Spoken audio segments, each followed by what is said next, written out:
It's recording right now. I was already recording? Yeah, Alright, shit. The red button means it's recording. Okay, cool.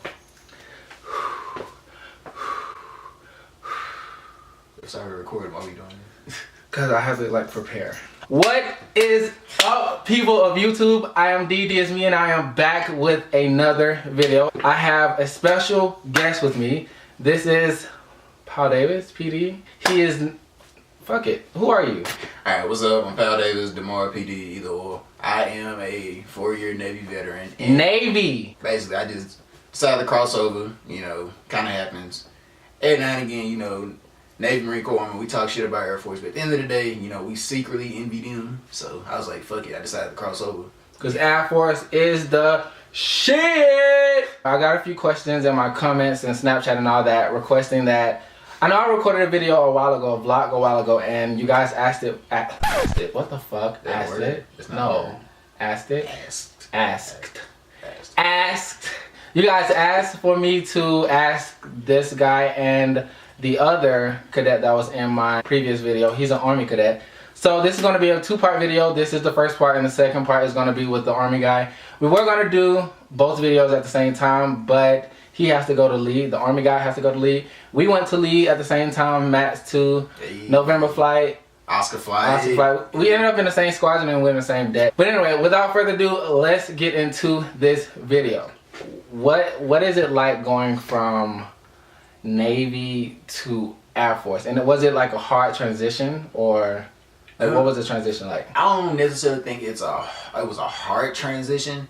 It was more of a eye-opener for me. One thing I did realize, in the Navy, you know, you can get away with a lot more. And it's not as professional as what I'd say the Air Force. It's professional, but you're not seen, you know what I'm saying? You're not expected to act a certain way all the time. Like the prestige level, kind of. I wouldn't say prestige. It's just more of like, it's just a different environment. Like with me, I would say I was kind of a knucklehead, you know, but like, you know, my chain of command kind of swept it under the rug, whereas Air Force, you're always under the microscope. You know, and that comes with being enlisted and crossing over to the officer side anyway. But it's not a bad thing that you're always under the scope. Kinda. It's not a bad thing, but with troublemakers, I guess. I mean, any possible, I don't want to say flaws, but you know, the rough edges is kind of amplified within the Air Force. Yeah. And was it hard for? Okay, so like the ranks and stuff, like learning how our ranks work, because I know y'all ranks were completely different. Yeah. Was it hard learning like the ranks and how, I guess like the structure of the Air Force? Because I know y'all have like, I mean, we have flights, then squadron, wing. Mm-hmm. Y'all don't have, y'all have like a ship? It's just different. Well, it all depends, because we do have squadrons also. It just all depends. It's just, I mean, for me, I actually went through, I guess y'all call it tech school. My tech school was at a joint base at Fort Sam. So actually in my school, we were here? Yeah, we were. Oh yeah, you did? Okay. Yeah, so I was a corpsman. So I was actually blended with Air Force. So I already knew the Air Force song and all the rank system, because they make us learn it. So it wasn't, that's why I say it wasn't as hard for me. It was just, and also I have an active duty spouse that's Air Force. So, his wife is Air Force. Yeah, she's Staff Sergeant in Air Force. So that's what kind of transitioned me to it. So it's like Air Force and Navy, and there's not a lot of Air Force and Navy like joint bases. It's like, no. I know there's one in Hawaii, and there's one in Charleston, where I came from. Charleston, Joint Base Charleston. Yeah, that's joint base, but that's about it. Yeah. So if you, when it comes to like having someone else in like a joint service, like Air Force and the Army, or Air Force and Navy, especially Navy. Yeah, somebody has a crossover. Yeah, it's just how it is. You can do it, but it's kind of, it's hard. Yeah, it's hard. Yeah, it seems, because you gotta go to like a joint base. So what was the transition into going from? So you served 4 years active duty. 4 years active duty. So what did you do to cross over into ROTC? Like, so of course one day, no, because actually you got out and you wasn't even thinking about going. So my process started, so I originally signed a 5-year contract in the Navy, but at the time the Navy was overmanned, and for my job they were allowing people to cut their contract short. And so at the time I didn't plan on doing it, but I had applied for some paperwork for me and my wife to get stationed together when she was coming back from Japan. And at the time, I was stationed in Naval Submarine Base, New London, up in Connecticut. New London. Yeah, it's in Connecticut. It's just the whole. I thought that was a country. Nah, I said, bro, what? It's New England area. Okay. But so I applied for joint spouse, and being different branches, they said they probably wouldn't like even honor it, but they was like, what the hell, put it in. Worst they can say is no. So I was stationed in Connecticut, and with joint spouse, they say you're supposed to be within what is it, like 150 miles or something within base. Something something like that. Yeah. And so the closest Air Force base they could get her to me in Connecticut was Lackland Air Force Base in San Antonio. Yeah. So at that point, military pissed me off. And so I put in my paperwork. They was like, look, you can cut your contract short by 1 year. And we'll basically send you on your way to Texas. And I was like, shit, man, I'm with it. And I was like, so you wasn't trying to get out at this time. You was just trying to come to Texas. Yeah. Oh, yeah. okay. Yeah. Okay. And so for me, I didn't necessarily plan. I wanted to be an officer, but then again, I didn't want to be. I was like, I'm just going to be enlisted and be a civilian nurse. You know what I'm saying? 'Cause I was going to get out and be a civilian nurse. That was my plan. So when I got down here, I had no intentions on becoming an officer. I was like, I'm done with the military. It pissed me off. You was completely done. Yeah, I was done. I was done altogether. That is crazy. I was done altogether. So the program I did, it was like, you get honorable discharge, full benefits. I'm on a job bill right now. So at the time, I was just like, I'm done with the military, whatever. I'm out. So I get down here, and I ain't even know ROTC existed. Like, to me, ROTC is like those weird high school who like cut themselves and don't nobody like care. In which, fun fact, a lot of active duty personnel have no clue whatsoever that ROTC existed. Actually, when I was getting out, people would ask me like, what, you're going back to high school? Because they thought ROTC was only a high school type thing. So. Exactly. And, ROTC, wonderful program, depending on who you're actually working under. But like I was saying, so I got out, came to San Antonio, and I was like, all right, I'm going to go to nursing school. That was my plan, I'm going to nursing school. And so I did my first year, my freshman year, and then a friend of mine, shout out Kylie, a friend of mine, she actually was just like, hey, she came in like some weird... Wait, Johnson? Yeah, Johnson. Shout out Johnson. Hey, shout out Kylie, that's the homie. So we had chemistry together, and she had on khakis and a white shirt, and I was just like, the hell you dressed like that for? And she told me, she was like, I'm sleepy and I'm tired and I hate life. And she was like, and I'm in ROTC. I was like, what is it? And she told me, and she was just like, yeah, don't do it. And I was like, all right, cool. So went on to talk to my wife about it. She was like, do it. So went to go talk to Al Cadre, and he basically talked me into it. And so the next day I joined ROTC. Honestly, I didn't really know what I got myself into. I was just like, I'm gonna do this, and I'm like, how hard could it be? I'm like, prior enlisted, Navy at that. This is Air Force. I'm like, how hard could it be? Was it really hard? It wasn't hard. It was just an eye opener. Like, you're kind of seen as like that old guy out there, especially being. By the way, he's 24. He's 24. I'm 23. So we're like the oldest. Yeah. Oh, we're in the top 5 of being the oldest. Yeah. Yeah, we. Oh, yeah, we. Oh, we no. Oh, I gotta start planning for my funeral. I guess what is it like being old in ROTC? Older. Being older. Yeah. Do you really see a difference? Yes, I do. You do? I do. I don't. I don't see a difference. I'm in like a different situation. You know what I'm saying? I'm like. He's really grown. Yeah, like I'm still doing what I want. Yeah, I'm like actually like grown. Like I just bought a house a year ago. I got a son. You have a kid. Shout out Blake, my little. A whole kid. You got a dog? Oh yeah, I got a bulldog. You're really a family when you got a dog. I got 2 dogs. With 2 dogs, I got Blake. I got Nessa. I mean, yeah, a child does matter, but like when you have a dog, it's like that's really complete. Yeah, like, that really does like white picket fence and all. Yeah, right. Yeah. My fence brown, by the way. It's not white picket. I think mine is brown too. Fuck, it should be white. That would be fucking dope. Right, that would be dope. Oh, what about in the front yard? Nah, that's too cliche. You walk outside and like, honey, I'm home. You might as well have a Toyota Prius too. Or a van. I can't do it. No, not a van. So yeah, so me, like a lot of the people in when we were GMC, shout out PLC. We were GMC last semester, so fall and spring semester we were 200. Exactly. So you're older, being a GMC is gonna suck. Like yeah, it was. I don't know the way, especially if you prior enlisted. Like you just gotta one thing. Like there's a few prior enlisted dudes that was in there that were GMC, and they kind of just like fell off. The one issue I would say is to humble yourself.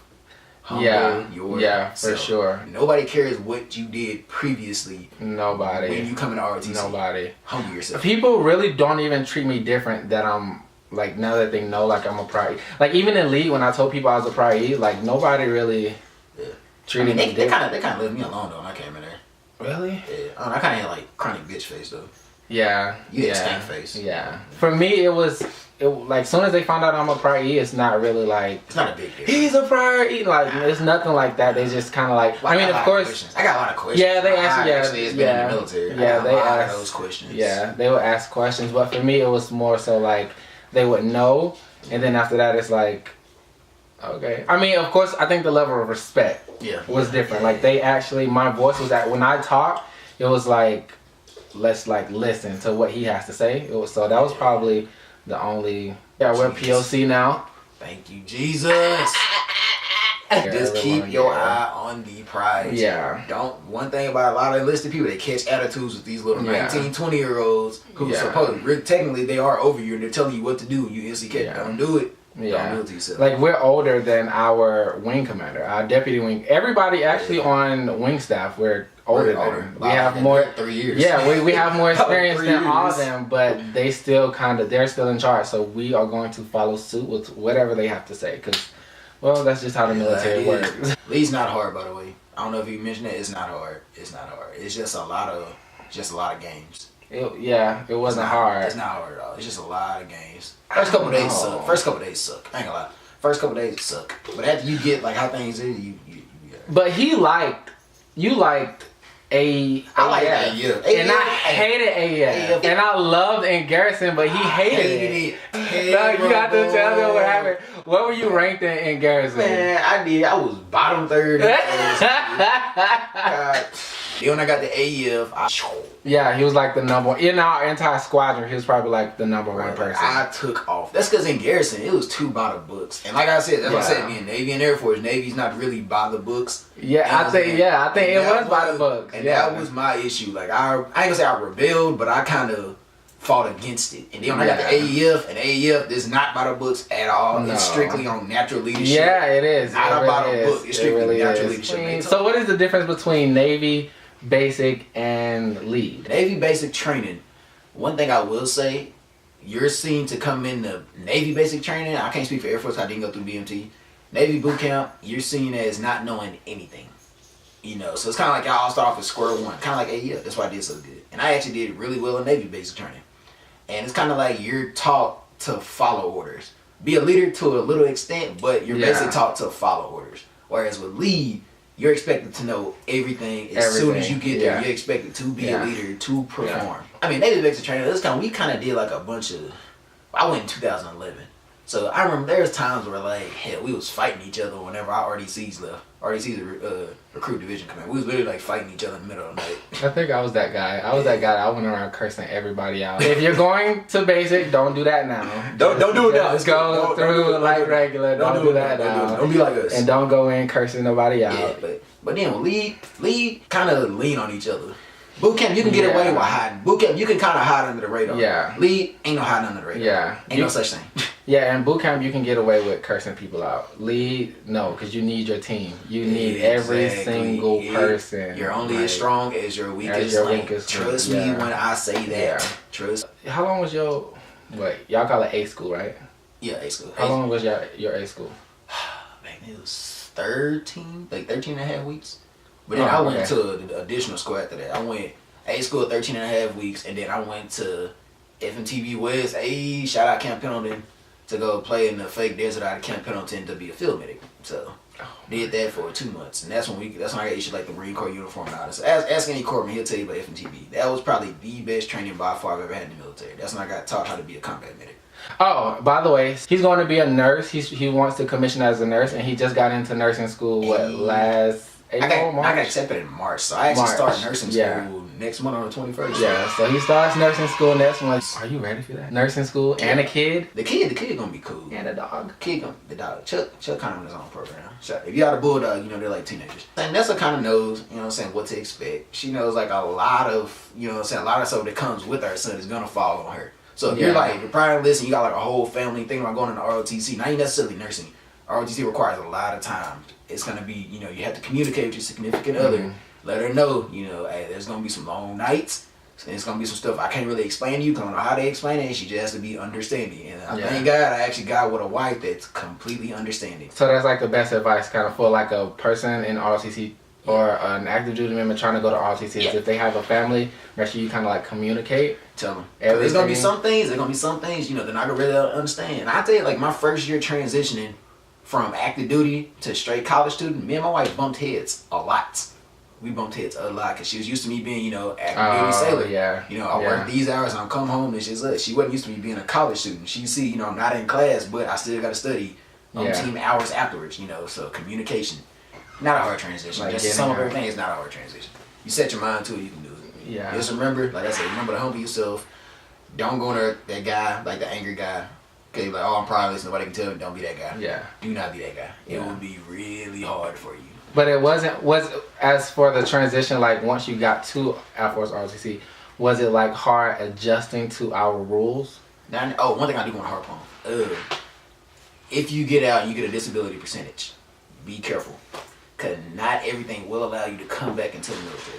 Oh, yeah. Like so, when you get out, like trying to claim everything. Yeah. Be real careful about what you claim. I'd say don't try, if you don't have to, don't claim anything if you're planning on going back in. You're going to have to do, when it comes to your dive MERV, your medical physical, you have to jump through a lot more hoops than just the regular person trying to come in. So you don't claim anything, if you plan on going back in. That's one thing I would say. Otherwise, it's a lot more hoops and stuff that you'll have to jump through. Alright, so guys, that is everything for this video. I hope he answered all of the questions that you have. As for all of you Navy cats out there that wants to go to Air Force ROTC, do it. If you have any more questions, make sure you comment, hit me up on Snapchat, Instagram, anything like that. And until next time, I will see you guys later.